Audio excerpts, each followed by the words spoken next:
The Battle of Carchemish, fought in 605 BCE near the ancient city of Carchemish on the banks of the Euphrates River, stands as a significant turning point in the history of the ancient Near East. This clash involved the forces of the Babylonian Empire, led by Crown Prince Nebuchadnezzar II, against the combined armies of Egypt, led by Pharaoh Necho II, and the remnants of the Assyrian Empire. The battle not only determined the fate of these empires, but also marked the beginning of a new era dominated by Babylonian power in the region. To understand the Battle of Carchemish, it is essential to consider the broader geopolitical context of the late 7th century BCE. The once mighty Assyrian Empire, which had dominated the Near East for centuries, was in a state of terminal decline. Internal strife, economic challenges, and external pressures had weakened the Assyrians to the point where their vast empire began to fracture.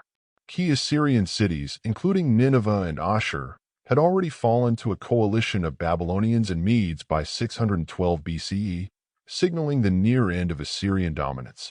In this power vacuum, several regional powers sought to assert control over the territories once held by the Assyrians.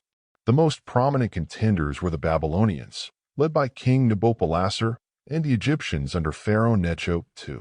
The Egyptians had long been involved in the politics of the Levant and Mesopotamia, often allying with the Assyrians to counterbalance Babylonian and other regional influences.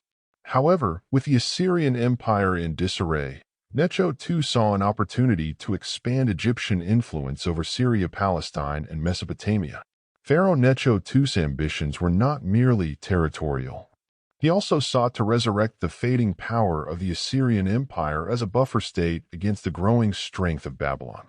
In 609 BCE, Necho II led an expedition into Syria, where he aligned himself with the remaining Assyrian forces.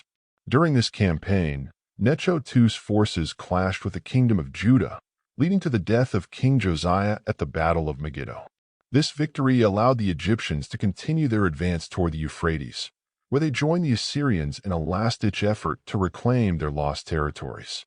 By 605 BCE, the stage was set for a decisive confrontation. The Babylonians, under the leadership of Crown Prince Nebuchadnezzar II, who would later become one of the most renowned rulers of the ancient world, had successfully consolidated power in southern Mesopotamia and were determined to eliminate the remaining Assyrian forces and their Egyptian allies.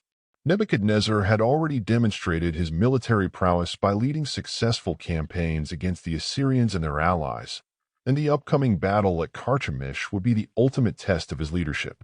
Carchemish, located near modern-day Jarablus in Syria, was a strategically vital city. It sat on the banks of the Euphrates River, controlling key trade routes and serving as a gateway between Mesopotamia and the Levant. Whoever controlled Carchemish would have a significant advantage in dominating the region. The Egyptians and their Assyrian allies understood this and fortified the city in preparation for the Babylonian assault. The battle itself was brutal and intense, characterized by the ferocity typical of ancient warfare.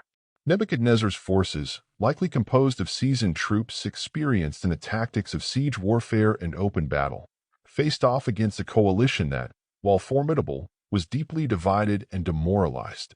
The Assyrians, once the masters of the Near East, were now a shattered remnant of their former glory, dependent on Egyptian support for survival. The Egyptians, though powerful, were fighting far from their home territory and faced logistical challenges in maintaining their forces so far north. According to ancient sources, including the Babylonian Chronicles, the battle culminated in a decisive victory for Nebuchadnezzar and the Babylonians. The Egyptian and Assyrian forces were utterly routed, with heavy losses inflicted on their troops. The remnants of the Assyrian army, already weakened by years of relentless warfare, were effectively destroyed at Carchemish, marking the final death knell of the Assyrian Empire. Pharaoh Necho II's forces were also decimated, forcing the Egyptians to retreat hastily back to their homeland. The aftermath of the Battle of Carchemish had profound implications for the geopolitical landscape of the Near East. With the defeat of the Assyrians and the retreat of the Egyptians, Nebuchadnezzar II and the Babylonian Empire emerged as the dominant power in the region. The Babylonians quickly moved to secure their gains, taking control of vast swaths of territory that had once been part of the Assyrian Empire.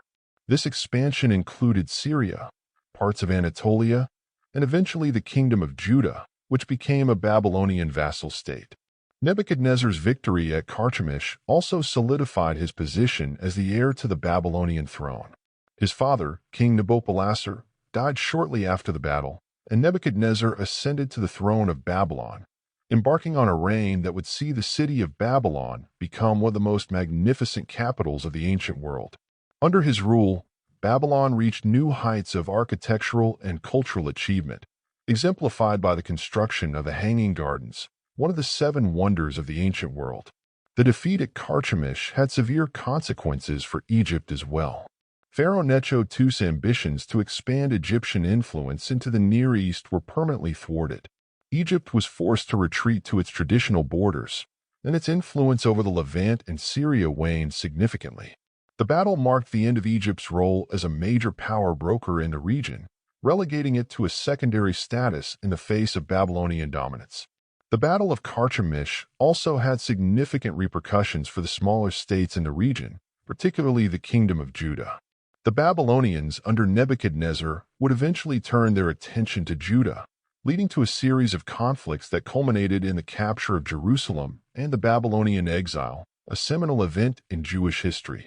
The fall of Jerusalem in 587 BCE and the subsequent exile of the Jewish elite to Babylon were direct consequences of the power shifts that began with the Battle of Carchemish.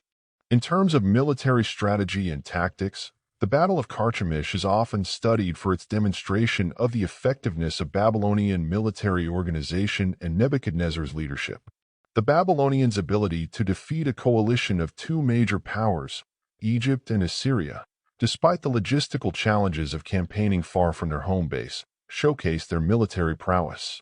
Nebuchadnezzar's leadership during the battle cemented his reputation as one of the great military commanders of the ancient world.